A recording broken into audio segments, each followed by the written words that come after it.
Okay, Dr. Ramsey, looks like we're right at 4 p.m. and I know we have lots of folks watching with us who are ready to hear from us. I think we're going to be talking about getting ready for a show, all the essentials to pack, and everything you need to know when you get there too. So excited to see you this week. Hey, Dottie, it's great to be back. We've got some information that the folks can go online and print off. That's kind of the stuff that I'm going to be talking about today.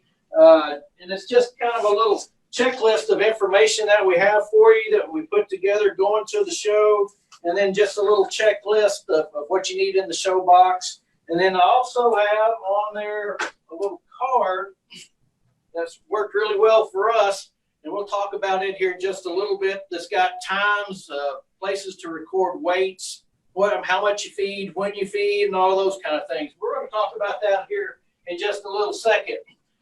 This is a super topic. I've had lots of questions and emails and text messages on this. This is a topic that we're going to talk about, and I'm coming at you from a parent, as an exhibitor, and as a show superintendent. And so there's lots of different things I think people need to understand about how a show goes on, what to expect when you get to a show. I know when we have our camps every year, a lot of those people have never been to a show. They don't know what to expect. I know this year at Houston, it was a totally different kind of show that we didn't expect. But it's interesting watching people come in, watching what people bring. And so we're going to try to give some pointers and tips about what to take when you go to a show. So that's where we're going to start off. So how are we doing? We got lots of folks out there. If you've got questions, this is a great thing that we're going to talk about. So if you got questions, send an email, and we're going to go ahead and get started. What kind of equipment do I need when I go to the show? So one of the things that as a show superintendent that I want you to know is you have your pin. In most shows, it's a 5x5 square. You have that pin and everything above it. And so everything that you can stack is your area. And so the things that most people don't understand is it's not the show making the rules. A lot of times it's the fire marshals that have to have proper egress and egress from the building, down alleyways, handicap services. And so don't look at me as the bad guy when I have to come around and I spend half my time the first day of move-in at Houston asking people to move their stuff. The biggest problem that we see is this right here, the good old folding lawn chair. And now there's only a certain amount of room and that you can set chairs. And I know the shows try to accommodate everybody, but when you start packing to go to a show, remember there's only a certain amount of space. And so don't overpack. And that's what we're trying to get across with you today. Lawn chairs, they're good to take, but they take up a lot of room when we start to set them out. As we mentioned earlier, that pin space is what you have. And so they've come up with some unique things to utilize that pin space. We have one right here. This apparatus has pipe. You put zip ties up on the side of these pipe. You set these in through the pipe, and so you've got a rack. You can hang your show box. You can put buckets up here. It's one of those deals, and people get really creative. And this is a great thing that you can use to utilize your space that you have.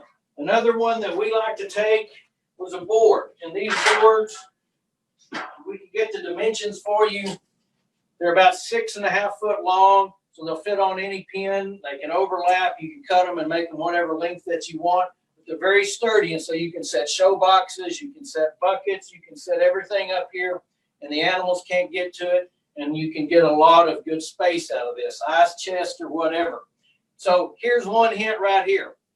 We've got our animals in there if we're going with a group or however we're going.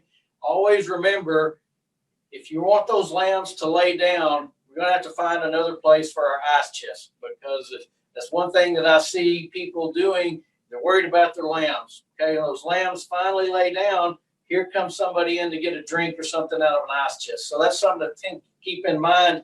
We want to get there, get our lambs, animals settled down, and then we don't want to bother them or go in those pens. So anytime anybody has a question, be sure and shout out. When you get to the show, now we're going to talk about Houston and Austin and San Antonio and Fort Worth. All of those shows are very similar in that you've got an unloading area. You want to get in there quick, but you also can be stalled at different times, different ways. The different shows do stalling. Houston pre-stalls, okay? They look at your entries. The stalling is done before you get there. You know exactly where your stalls are.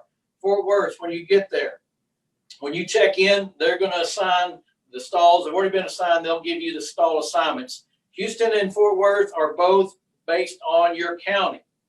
Your county is going to be all in a group together. San Antonio, they stall on arrival, and they also do what we call pre-stalling. We're going to talk about that here in just a little bit. But if you're going by yourself, there's a good chance that you're going to be stalled with somebody else, because we're going to have to try to put at least 3 to 4 animals in each one of these pens. And so this is a divider that works really well to take. If you're worried about animals fighting, this is a good thing to take. And so a lot of times we'll have dividers in our trailer to separate animals on the way up there. We're going to come back and talk about a few little tricks to go with that. But if you're worried about your lamb getting beat up or your goat getting beat up, this divider works really well to solve that problem. We got a few more little things. So the day of the show, I have this little piece of rubber mat. It's small. It's only about 5 foot long. It's lightweight. It doesn't take up a lot of room. It's real handy to lay that out when we're getting animals prepped to go into the show ring. You don't have to worry about a lot of shavings getting back in their boots when we're trying to get them clean, or we take those wraps off. And the other thing that I like is this little head rack. Now, all of our shows have the vertical bars. These head racks fit in through there and tighten up, and so you can make that animal hold still. You see a lot of these, most shows allow these right now, but always make sure and check your rule book.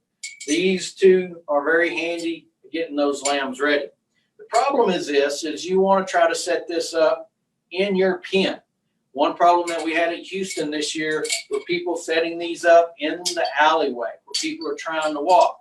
If you've got a bunch of these set up in the alleyway, lambs in there, it causes problems with traffic. So I know this year that's one thing Houston is going to be looking at, whether or not you can use these and where you can use them. But these are two items that are definitely a must to have in your trailer.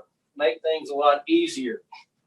Now, all of our pens have the vertical bars, and you can't use our feeders or hanging feeders, and so there's lots of different ways to come up.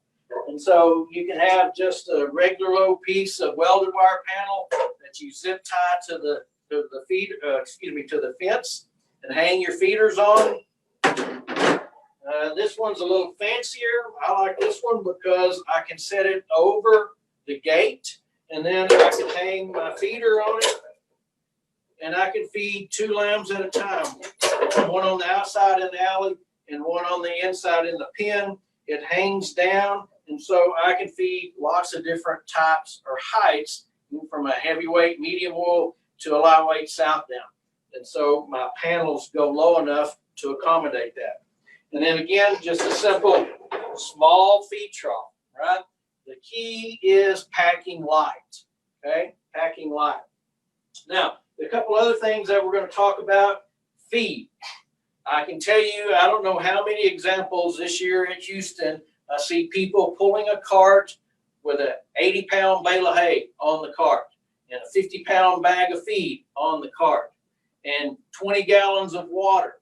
Well, you're only going to be there less than probably 36 hours. And so that lamb is probably only going to eat somewhere around 5 to 7 pounds of feed.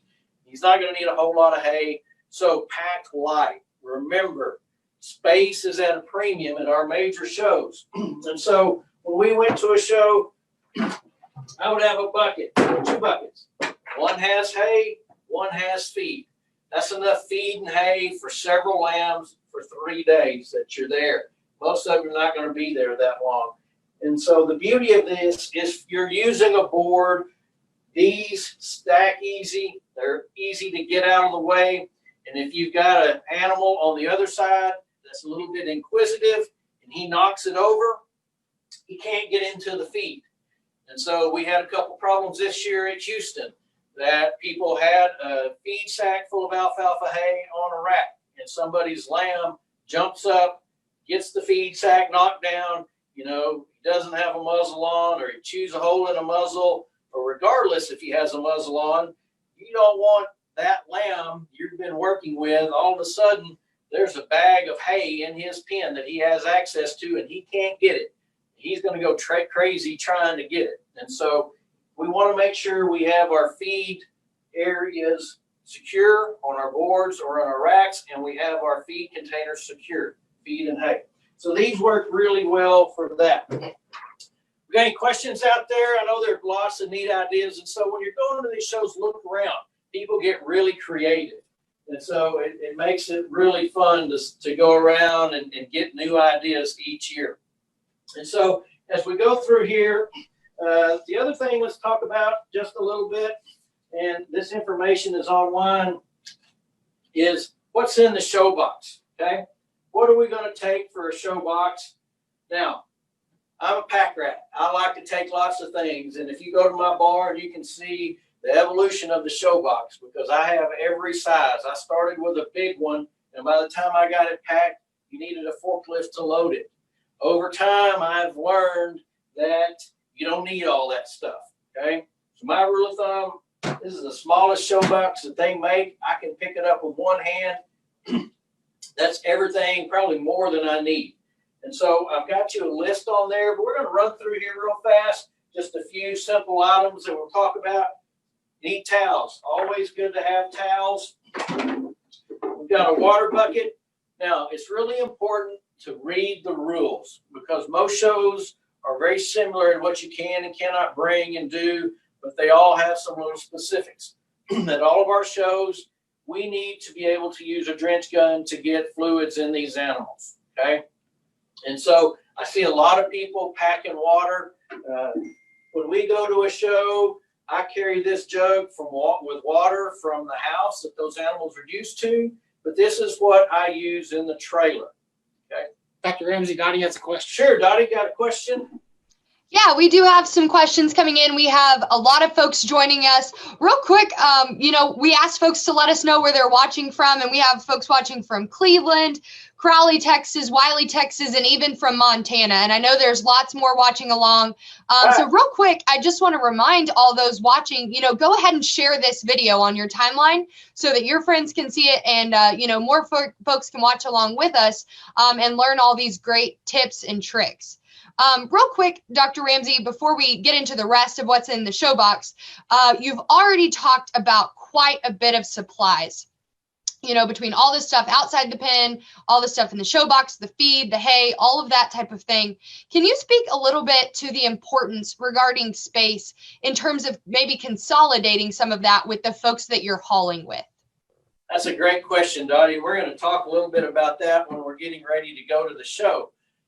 The neat experience of 4-H and FFA is going as a group. And so in Brazos County, we try to get together about once a month and have a little clinic. And that way the parents got to know everybody, our kids got to know everybody. We put on some trainings for the new kids that were showing animals and help them with showmanship. And if they had questions on feeding their lambs, and that way everybody got to know each other. And so when we went to the show, we all went pretty much in one trailer. We all packed together.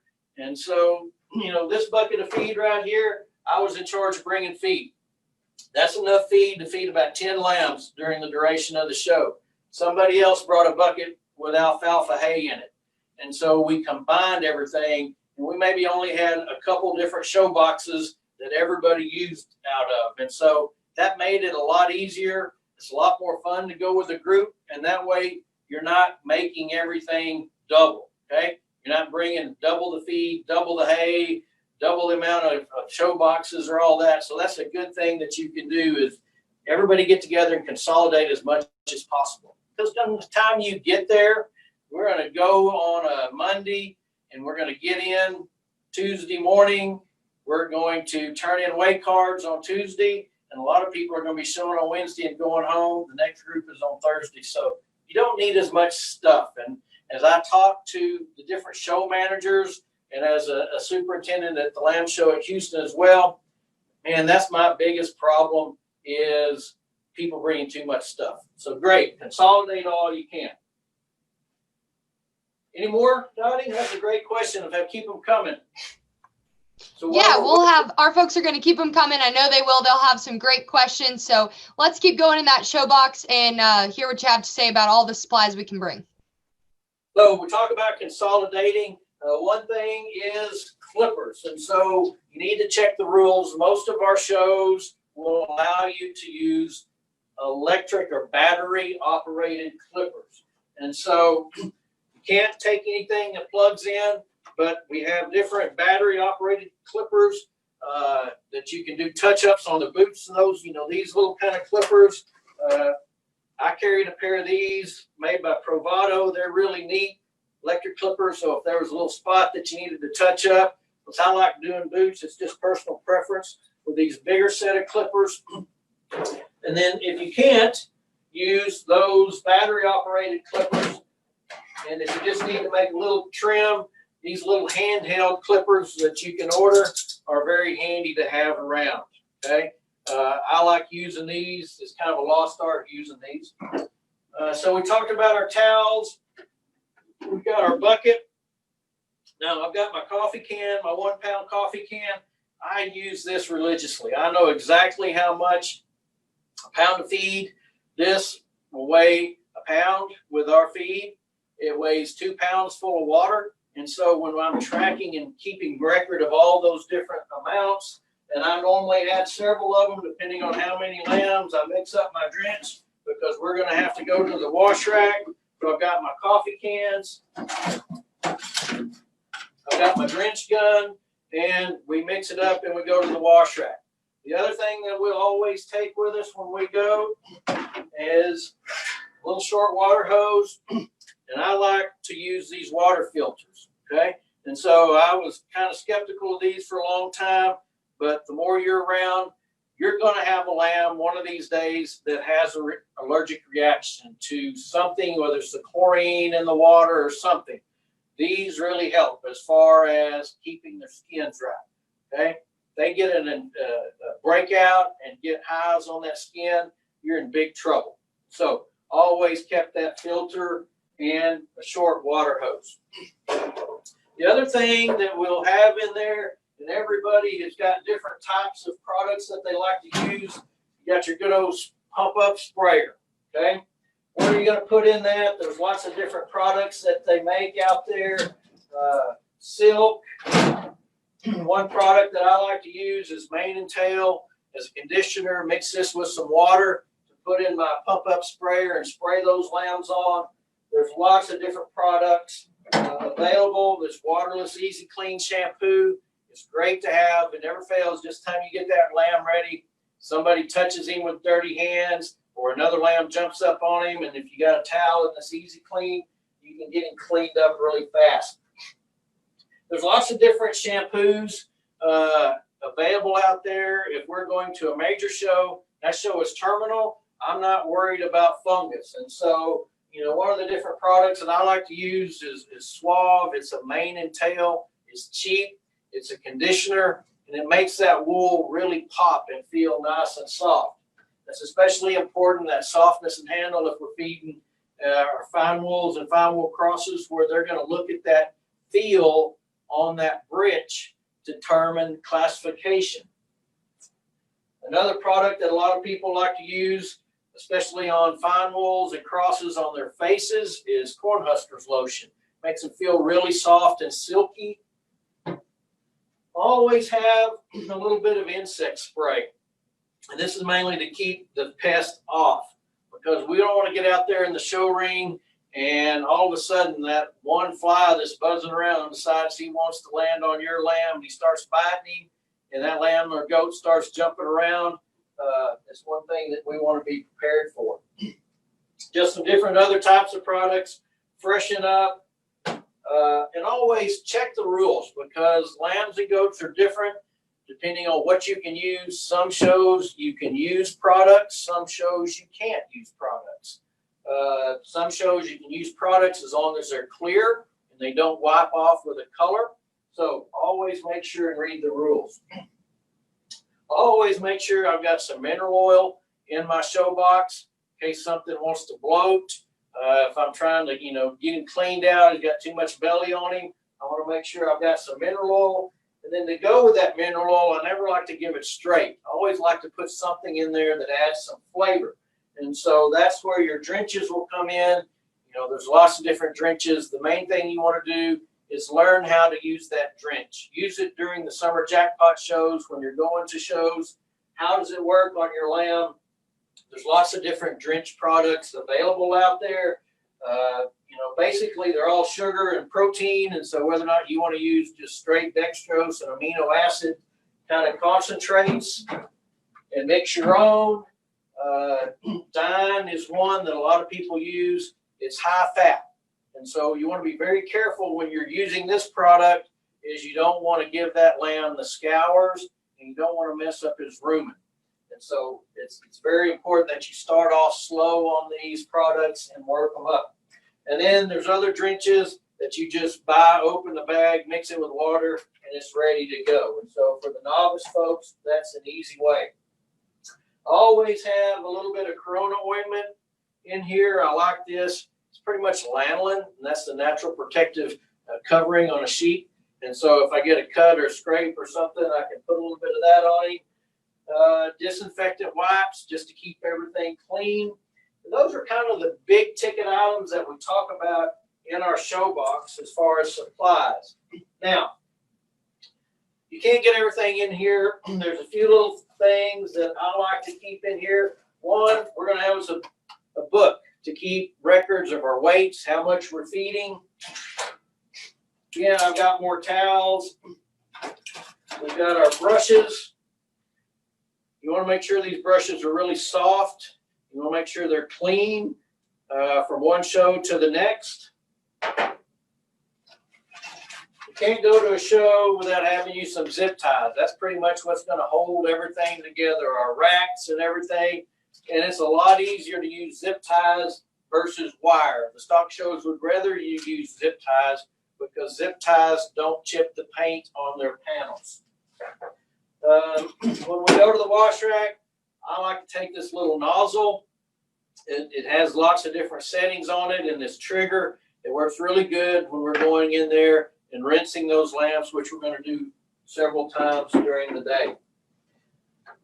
Here a week or two ago, Dottie, we talked about different types of muzzles. And so, you got your soft muzzle, you got your hard muzzle. Depending on, your preference, these hard muzzles last a long time. They're easy to drink out of. The one thing that I recommend, these are actually for greyhound dogs. And so if you're going to use these muzzles, I would go in here and drill some more holes in this area by where their mouth and nose is, just to allow them more airflow, and it makes it easier for them to drink. Now, when we got our back cards, entry cards, a lot of people like these little clips.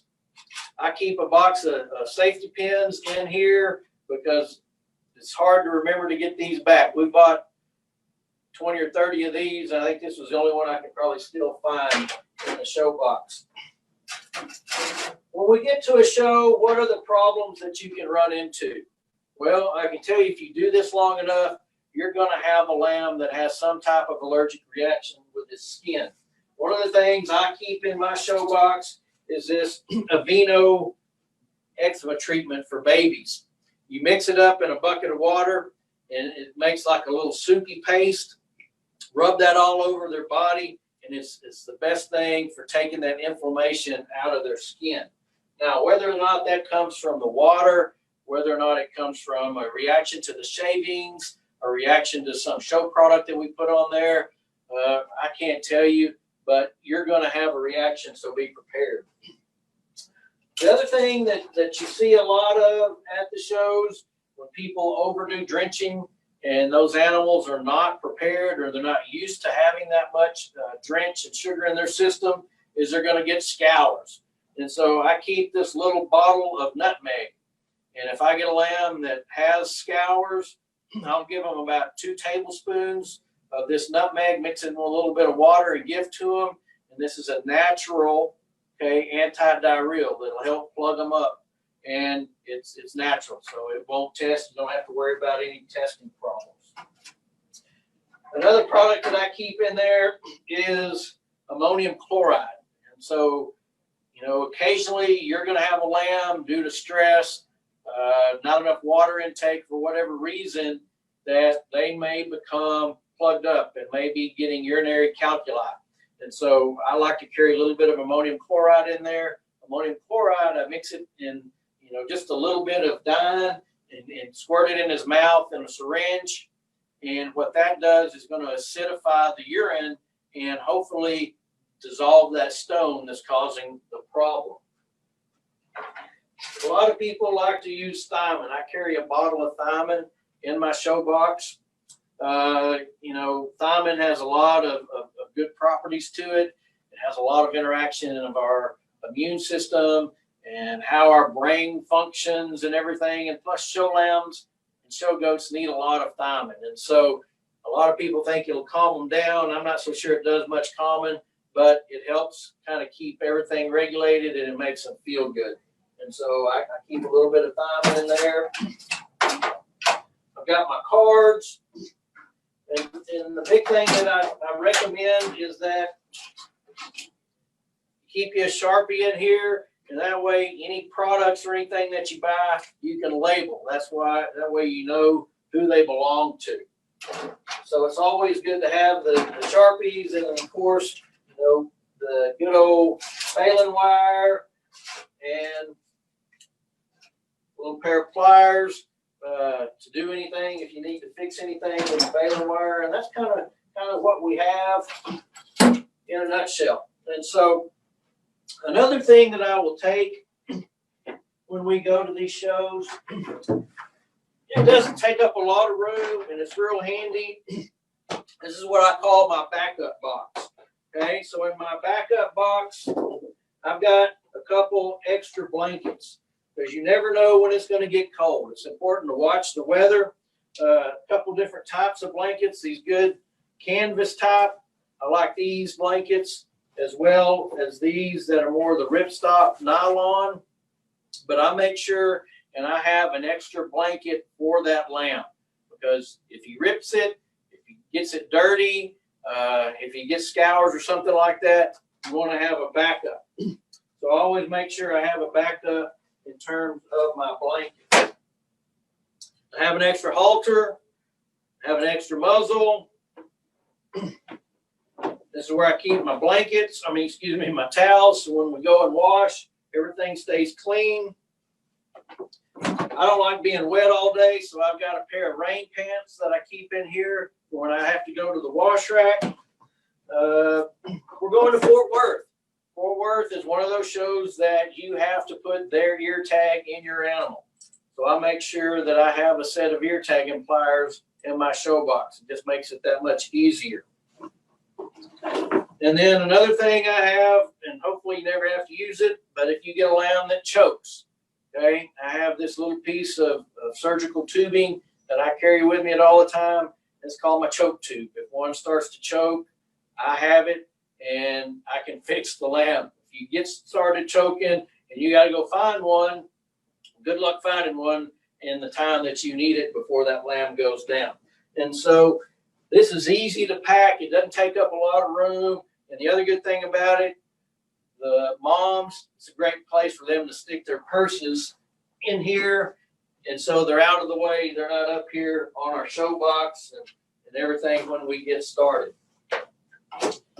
I'm sure there's lots of good comments out there, Dottie, or other people have some good ideas or anything. So if you hear anything, we'll holler out. Yeah, Dr. Ramsey, real quick. First, I just want to say I never knew that so much stuff could fit in such a small box, but you managed to make it happen. There is a lot of stuff, and I know that folks are mentally or for ferociously writing down information and trying to make their list. But I want to remind them that we did post these lists. You made them a perfect checklist that they can use before the show or just to get ready. And so we posted those on our Facebook page, the same one you're watching right now, Texas Youth Livestock and Agriculture. And so you can download and print those for your use there at home. So, you know, feel free to put your pen down and sit down and listen and give us some comments, but we do have a checklist for you to use. Dr. Ramsey, right there, you talked about the drench gun and how that's certainly something you would have in your show box, and rightfully so. But at some shows, you know, it might be against the rules to use a drench gun. Can you speak a little about that and your experience in, you know, being a superintendent at some of those shows where we have to go to different areas to use the drench gun? Yes.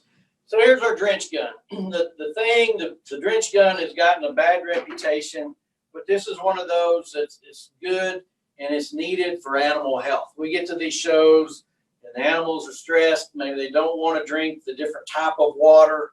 And so this drench gun allows us to keep them hydrated. And so the problem that we have is that people that don't do their homework and teach their animals how to use these drench guns can give a bad impression to the general public. If you grab that lamb and he's fighting and you're trying to drench him and he's never had a drench gun, it's not a pretty sight.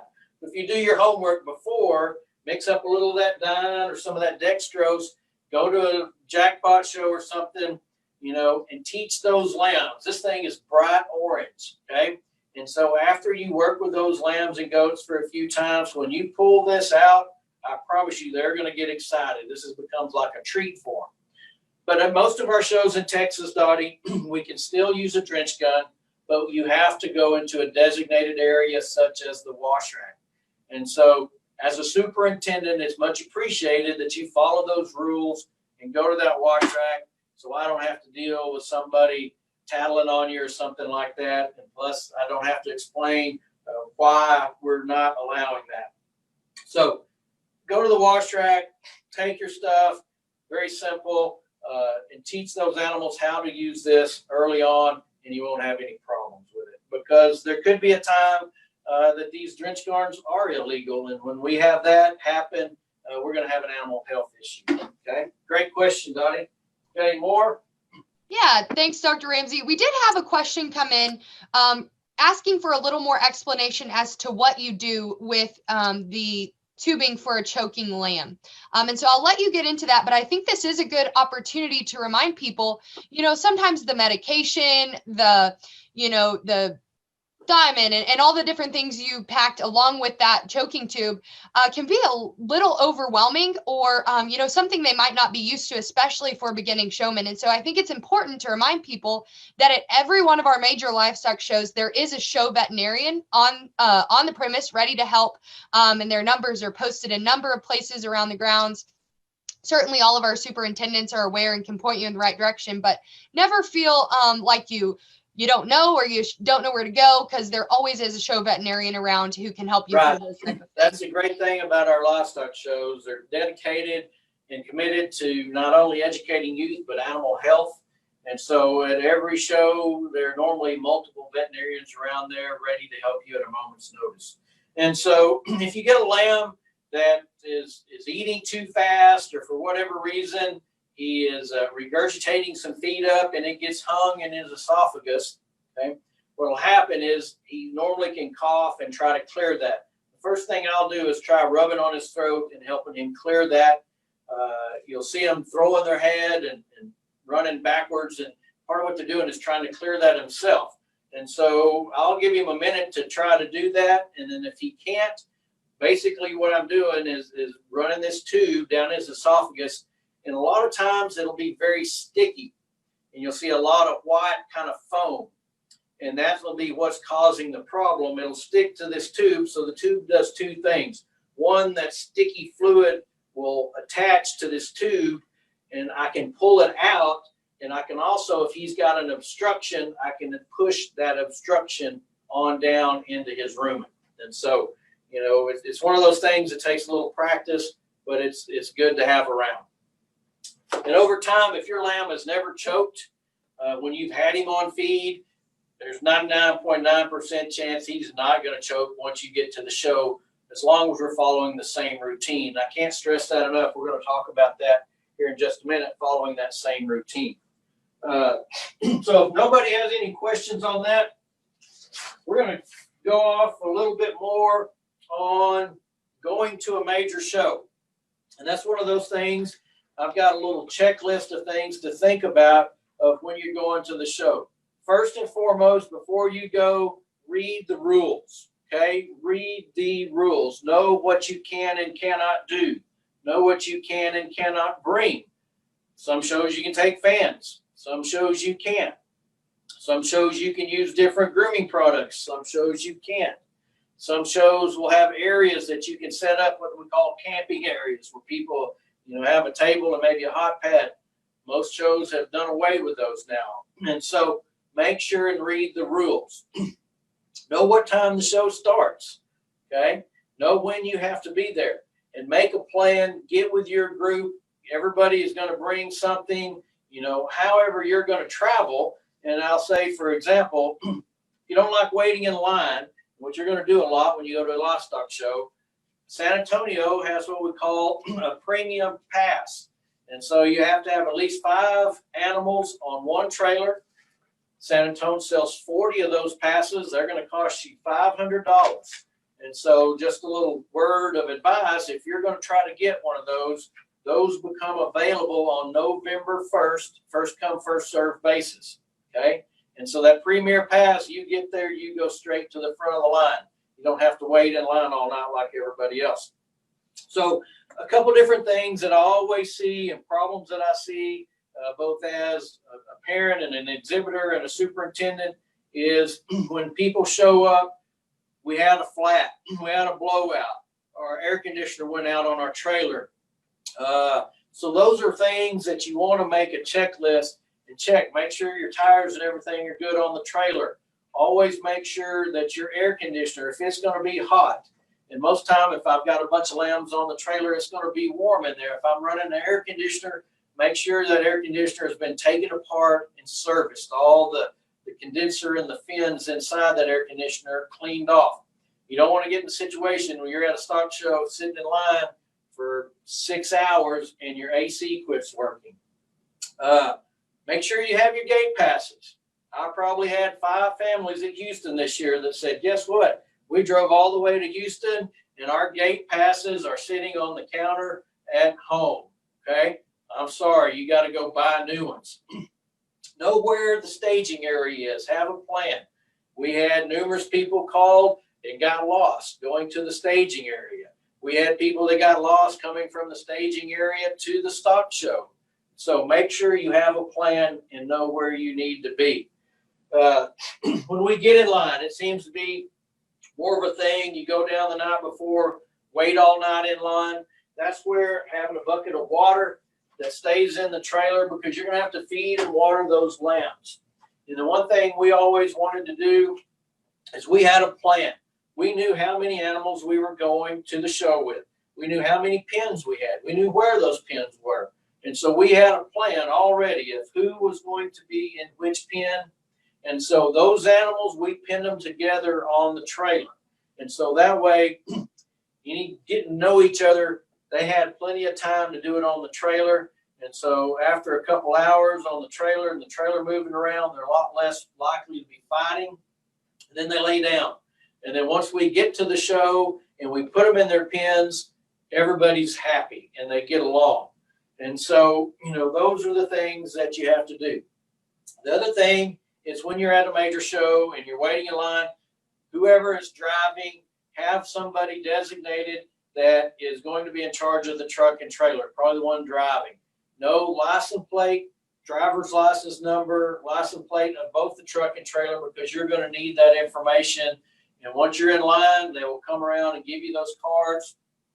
At Houston, for example, and you're in that staging area, that is when you purchase shavings. You purchase the shavings there. We had lots of confusion on that this year. And so you purchase them there, you get on the grounds, you show them the receipt, they bring you the shavings. Always make sure have plenty of feed and water facilities to feed those animals while they're on the trailer.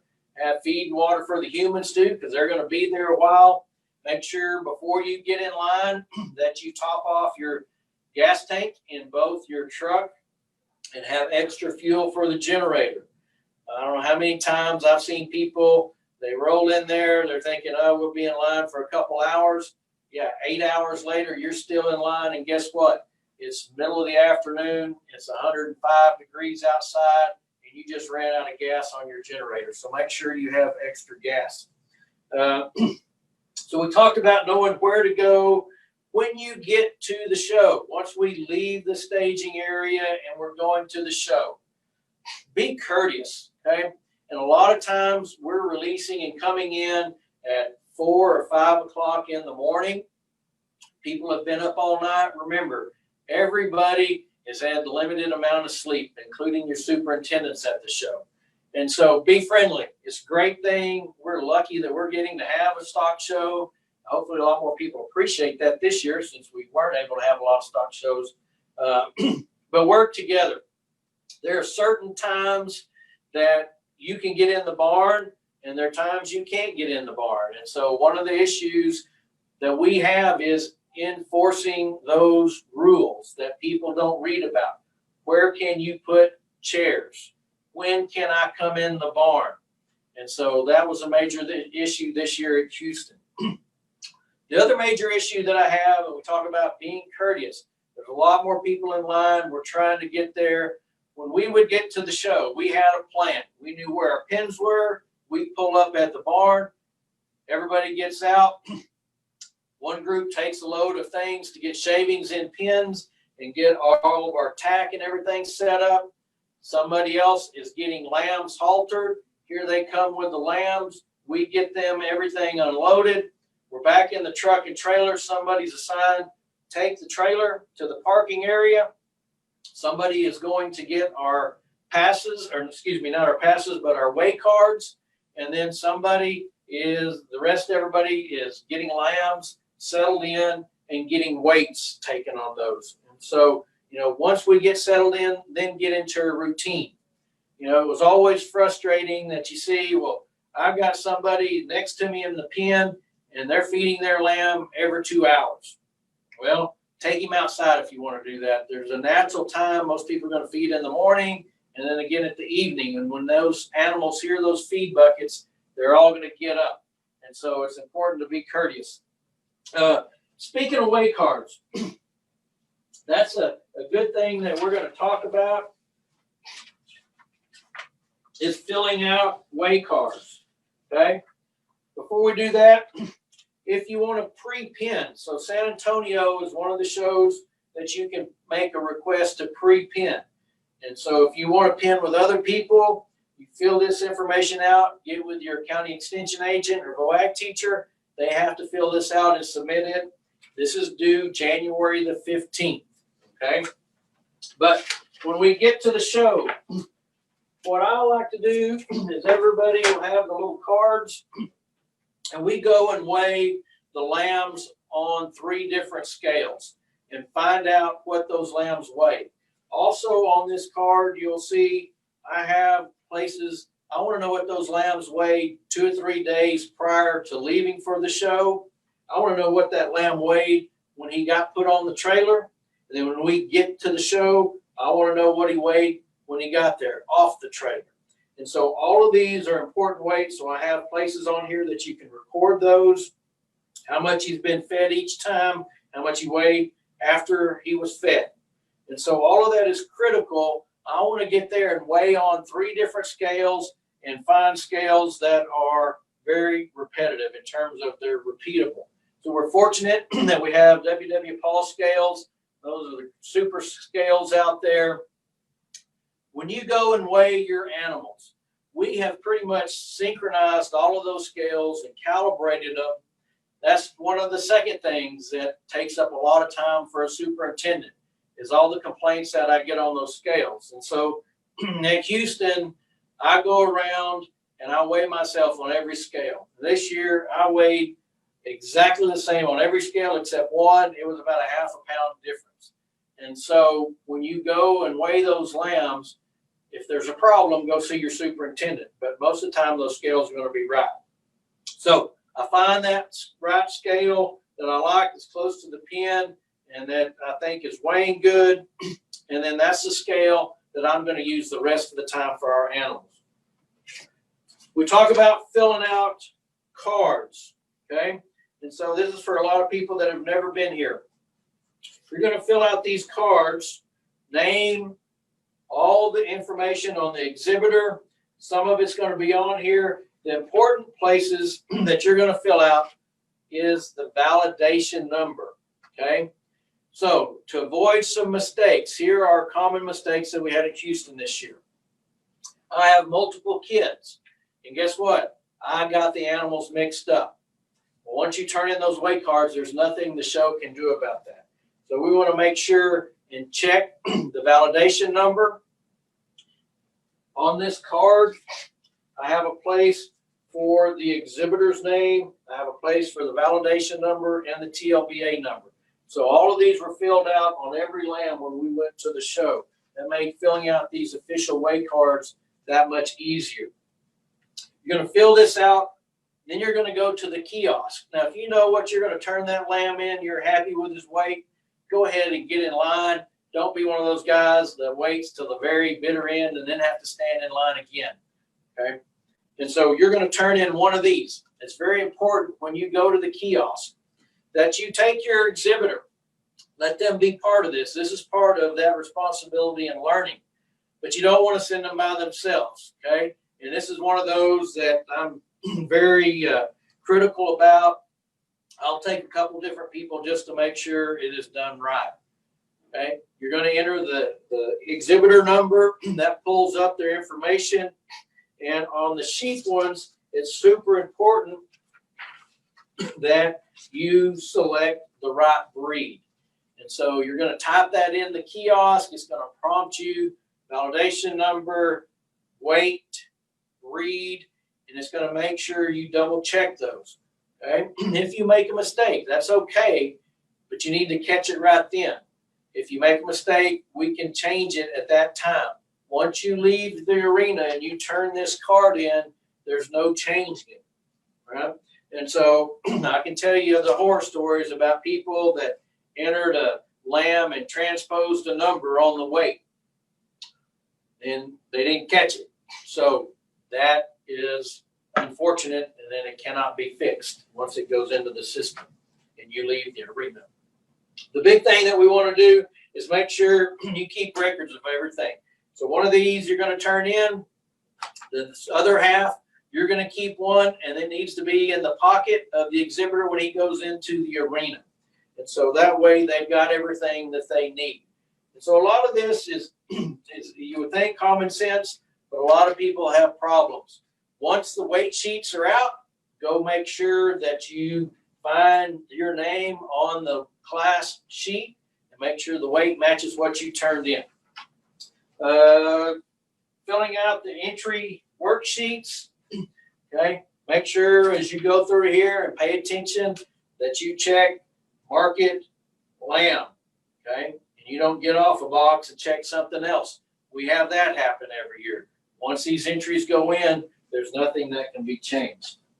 All right, Dottie, we've covered a lot of information. We got any questions out there?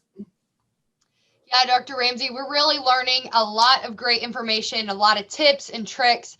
The documents you've been referring to have been really helpful. And so I want to remind everyone that those little cards you were discussing, as well as the checklists and others, those are on a post on a previous post on our page, Texas Youth Livestock and Agriculture. And I'd also like to remind you at this time, if you haven't already, like our page, because Dr. Ramsey, we do this just about every Wednesday, and it's always going to be right here on this page. So if you like it, you certainly won't miss us again, and you won't be mad for doing so. So like our page and comment and share this post as well. Dr. Ramsey, one thing I want to kind of circle back to, and you did mention it, about how important it is to be courteous and respectful to everyone at the show, including other exhibitors. But one group that I really want to make sure that we highlight is our volunteers. So it's one thing to be of course, like you said, we all get grumpy after long nights in the line and, things maybe not going so hot, or maybe you didn't get the placing you wanted. And so it's one thing, not that it's condoned, but it's one thing to yell at you as a superintendent. You can handle it. But one thing that I just really want to make sure people understand is that 90% of the people working at a show aren't the superintendent. They're also not the people getting paid by the show or at the show. They're actually volunteers. And our program is so strong and so impactful because of those people. And those are folks who are just doing it because they want to, and they love it, and they love the kids. And I think it's so important that we be respectful and, just kind and generous and, all of those types of things to our volunteers who are working really hard to make this happen. You're exactly right, Dottie. Those volunteers at all the shows, just go to a show in a different state. They don't have anything like we have here. Unfortunately, they've got great volunteers, but it's just the numbers deal. And what most people don't understand, and those people at Houston holding the sticks and telling you to get out of the way, they're just doing their job. They are volunteers. Not only are they volunteers, but those people pay money to volunteer. And so that puts them in a different volunteer category. And so, they're just trying to help. And a lot of times they don't have a huge livestock background, but they're there. Their number one goal, just like everything, is education of our youth. And so, yes, be courteous to them. Be courteous to everyone. It makes it go so much smoother. Volunteers, superintendents, you got a problem, come see me. Okay. But we have to remember, on social media, it's too easy to get caught up in those different deals. And in the spur of the moment, when you're really mad, make an ugly post about the judge or something like that. We don't have any room for that in this program. This is the best program we've got out here, and we've got to keep it that way. And so, yeah, we've had a great session today. A couple of different things that I want to bring about. If you look through here, these notes, I get lots of questions. What happens if my lamb loses an ear tag? Okay. If your lamb loses an ear tag, if you can find the ear tag, keep it, take it to the show with you. Our extension personnel we have will be there to help you with that problem. They will revalidate that lamb. They're going to give you a new ear tag. They're going to put it into the system, and everything will be fine. Okay. So that's normally the day before the show. You'll hear us making announcements. If you have an ear tag problem, go see the folks over here by the arena. If you have a problem or need a substitute exhibitor form, those have to be documented.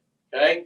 And so if you come to me at the last minute and say, hey, so-and-so's got to show my kid's lamb because he's at a UIL function, or he's sick. And I'm like, if you do not have the documentation, there's nothing that I can do. So you have to have documentation from the school. You have to have prior approval. So make sure you get that done before the show. Now, if the lamb is there and you got a goat showing and a lamb showing at the same time, we can do some things a little faster. But if it's the student or the exhibitor is not there participating, there's a lot more forms and information that we have to get out. Different stock shows have different rules. Okay. Fort Worth does not allow a substitute exhibitor. And so if there's going to be a conflict, you need to know that up front, that you probably don't need to go. Okay. And so as we go through there, I've tried to put together a list of a lot of information. But again, Dottie, we're there to have a good time. We're there to have success. But we're in the big picture, we're using these livestock to train our future leaders. And so we want to provide a good role model for those. And when things don't go right, you don't need to blow up at a superintendent or a judge or whatever. You need to learn what we can do better the next time and roll on to another show. You bet. Great, Dr. Ramsey. Like you said, we are closing in on our time together, but we have one last really good question. Can you go ahead and describe just in a few steps your show day schedule? Sure. My show day schedule, we're going to get there about 7 o'clock that morning. We're going to get the lambs up. We're going to go to the scale and weigh them and see where we are. I have this list. I have been tracking how much feed, how much water by pounds is going in those lambs. And so I know what my turn-in weight was. I know what my weight is. And so normally we're going to be feeding about 7:30 or 8. We're going to feed water. Depending on the lamb, we're probably going to go to the wash rack, maybe before or after that, and rinsing. It also depends on the weather. We're going to probably go and walk for 20 minutes that morning. Then they go back in the pen, and we want them to lay down. Okay. And we're probably not going to get them up again until probably 10 o'clock. And most of the time, I will let the lamb tell me. We feed them, go walk them, put them back in the pen. They're going to lay down, say from 8:45 to probably 9:45 or so. And when they get up, we're going to catch them, evaluate them. We may go to the wash rack and rinse them. We'll get a weight on them and see where they are. If we got room, I'm probably going to put a little more fluids in him, and that's when I'll be using my drenches. And so normally at that feed at 7:30 to 8, 10, we're probably going to drench with fluids. Noon, we're going to weigh and rinse. We may feed a little bit and drench him again. And normally I go on a 2-hour interval, at 12, 2, 4, 6, and then 8. Excellent, Dr. Ramsey. Thanks for going through that with us. And I know our viewers and listeners are really excited to take these tips and tricks and go forward and have a really great show season. You mentioned a lot of things that happen in the barn and how important it is that we be great role models for our young people and things like that, and how important social media is in that as well. And one thing that at Texas Youth Livestock and Agriculture, we have a whole campaign, and it centers around the idea that this barn is our classroom. This is where our young people are learning and getting this real hands-on experience related to livestock projects. So I think that's a really good note that we end on. And I also want to remind everyone that you can view videos just like this, as well as other informational explore guides and different types of documents that'll help you with your market lamb project and any other species as well at our website at texasyouthlivestock.com. Also right here on our Facebook page where we do videos like this with you, Dr. Ramsey. We'll be back next Wednesday, I think at 4. You can let us know what we're going to be talking about. And as always, we're just excited for everybody to be watching with us and sharing and getting this information out. We're glad to be here, Dottie. And if anybody's got any questions, shoot me an email, whatever. Be glad to help you out. Again, we're not having lamb or goat camp this year, unfortunately. So if you've got any questions, feel free to email me. Hopefully things clear up. We'll be able to do maybe some kind of mini camp in the fall.